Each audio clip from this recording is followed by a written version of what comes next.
You are the bane of my existence and the object of all my desires. To find a beautiful woman is one thing, but to find my best friend and the most beautiful of women, I will stand between the heavens and the earth. I will tell you where you are. Do you love me? I love you. All I find myself thinking about, all I find myself being able to breathe for is you. Why isn't there a job where I just like memorize the Bridgerton? I guess that's being an actor in Bridgerton, isn't it? There's no romance. What's the point? Just kidding. Maybe. Darling,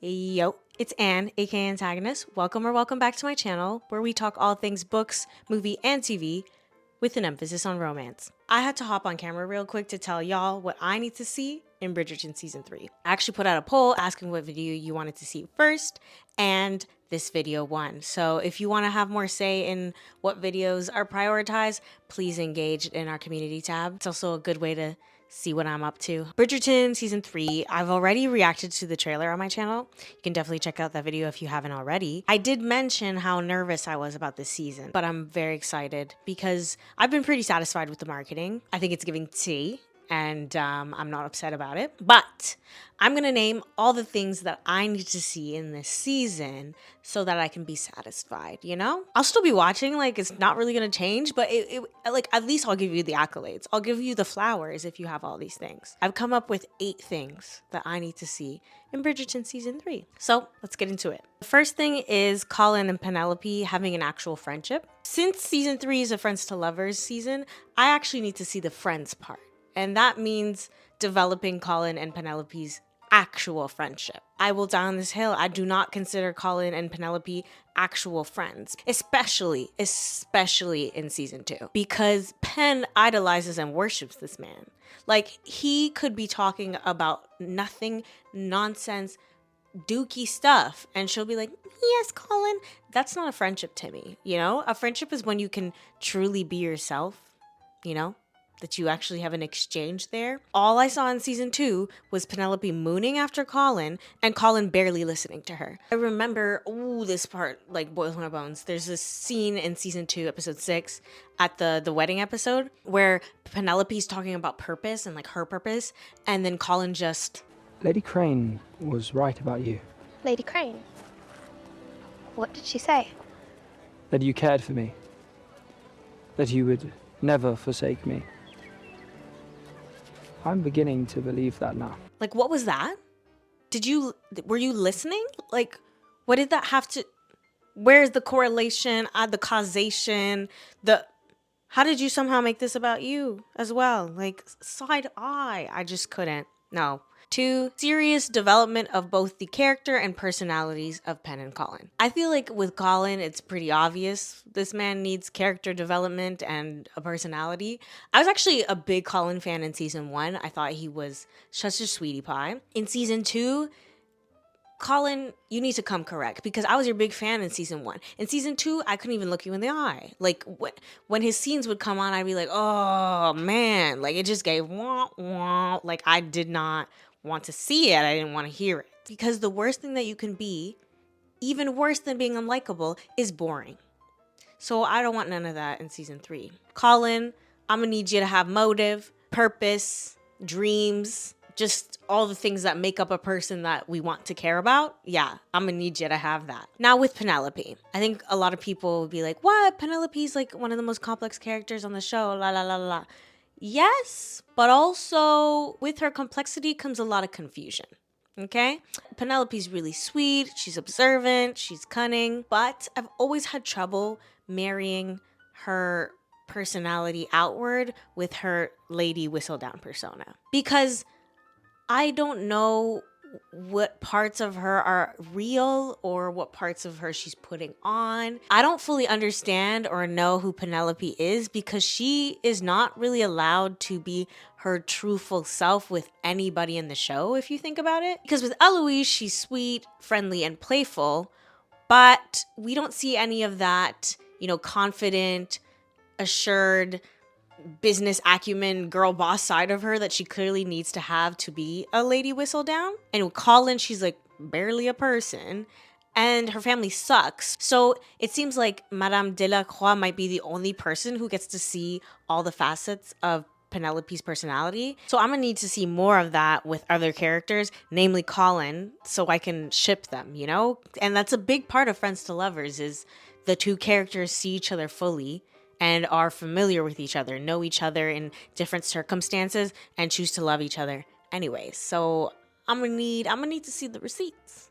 I would like to see it. I want to see the 360 of their personalities and them accepting and liking and loving that part of each other. The third thing I need to see is stunning, beautiful, tear-jerking, gorgeous love confessions. I'm not necessarily like everybody on the streets calling for Colin to be on his knees groveling, but I do need one of the most powerful, beautiful, crazy love confessions that the show has ever seen. I need a swoon, fainting on the floor. I need to be charmed because the one thing that Friends to Lovers has down is the love confession. Don't play with it. Don't play with it. Bridgerton in general has some of the best lines and romantic confessions ever. So I'm expecting top tier. Simon's monologue to the queen still keeps me up at night. To find a beautiful woman is one thing, but to find my best friend in the most beautiful of women, well, that is something entirely apart. Bro, I could go on. I will humble myself before you because I cannot imagine my life without you, and that's why I wish to marry you. I will stand between the heavens and the earth. I will tell you where you are. Do you love me? I love you. From the moment I saw you going over the wall, I've loved you desperately. I cannot breathe when you are not near. I love you, Charlotte. My heart calls your name. You are the bane of my existence and the object of all my desires. Night and day, I dream of you. All I find myself thinking about, all I find myself being able to breathe for is you. Yeah. Need I say more? I need to add lines to the repertoire. My brain is only to be filled with unnecessary facts and lines from fiction. So I need more. Thank you. That was all off the top of my head. I want y'all to know that. Like, it's not even in the script. So, round of applause for me. Yeah? Round of applause for me. Why isn't there a job where I just, like, memorize the Bridgerton? I guess that's being an actor in Bridgerton, isn't it? 4. I need to see Canthony's newlywed bliss. Yes. Do I need to explain this one? I want to see Canthony living it up in their marriage life because we were robbed of their wedding. So I would like to see it. I would like to see them. If you want to show me the wedding, I know you won't, but if you want to, that would get automatic points for me. Like, actually, if they showed the wedding, automatically the season's getting rated a star higher. I don't care if it's a 5-star season. It's getting 6 stars. But anyways, I need to see Canthony bliss. I need to see Canthony banter. I need to see them being cutesy because this is the first time that we get to see a Bridgerton couple coupling. So I'm going to need to see it. I would like to see it. We deserve it after season 2. Like, we need some relief from the drama and the trenches that y'all dragged us through. I only want peace. For Canthony. 5. Penelope and Eloise. Yeah, I'm gonna need the girls to stop fighting. Yeah. I've seen it on Twitter, on all the interwebs, all over social media. People are picking sides. I don't care. I just need my girls to get back together. Yeah. I don't care what happens in between all the ruckus. I'm gonna need y'all to figure it out and become friends again because female friendship is too important. It's too important. So fix it. I don't like when the girls are fighting. Y'all have patriarchy to fight. So get it together. People are picking sides and then they're hating on one character to justify their side. Can we all be friends? I just want to be friends. I don't want this. And I understand why the fallout happened. It needed to happen. But I'm going to need y'all to come back together and come back stronger because I'm tired already. I'm already tired. And I haven't even seen episodes where they're apart, but I'm tired already. Number 6, justice for Marina. Some people think this is controversial. I don't think it's controversial at all. I'm going to need to see some accountability on Penelope's part for what she did to Marina. Because what Penelope did to Marina was absolutely terrible. It was absolutely terrible. I don't want to hear the excuses. Because if we look at the facts, the fact is, Penelope endangered a woman and her unborn child for a man who doesn't even consider her a woman. Yup. That is pick-me behavior. I understand she was a teenage girl. But so was Marina. Marina was fighting for her life. She was given 0 to 0 choices. And Penelope could have just skirt, hey Colin, let me tell you a little secret. Not exposure to the entire world. That's crazy. So I'm gonna need some accountability. I'm gonna need a little acknowledgement that, like, yeah, girl, I did do you very dirty and it was not good. And it's my one regret, because it should be. Like, of all the things, that's the one you should be like, could I have handled that better? Yeah, very much so. Wait a minute. What I did was very not good. And I should say sorry. Yeah. Or at least come clean. Like, it's like you're still hiding, you know? It's not like you squared up to the girl and said, like, nuck if you buck. You just sneak exposed her and then carried on like nothing was wrong. That's weird. That is weird. I thought that was nasty boots. I will not be taking any questions. Next, number 7 is Benedict. It better be Benedict's season next season. It's going to be, and it has to be, and I've said it is. I know you're watching, Shonda. So, season 4, Benedict. Electric chair.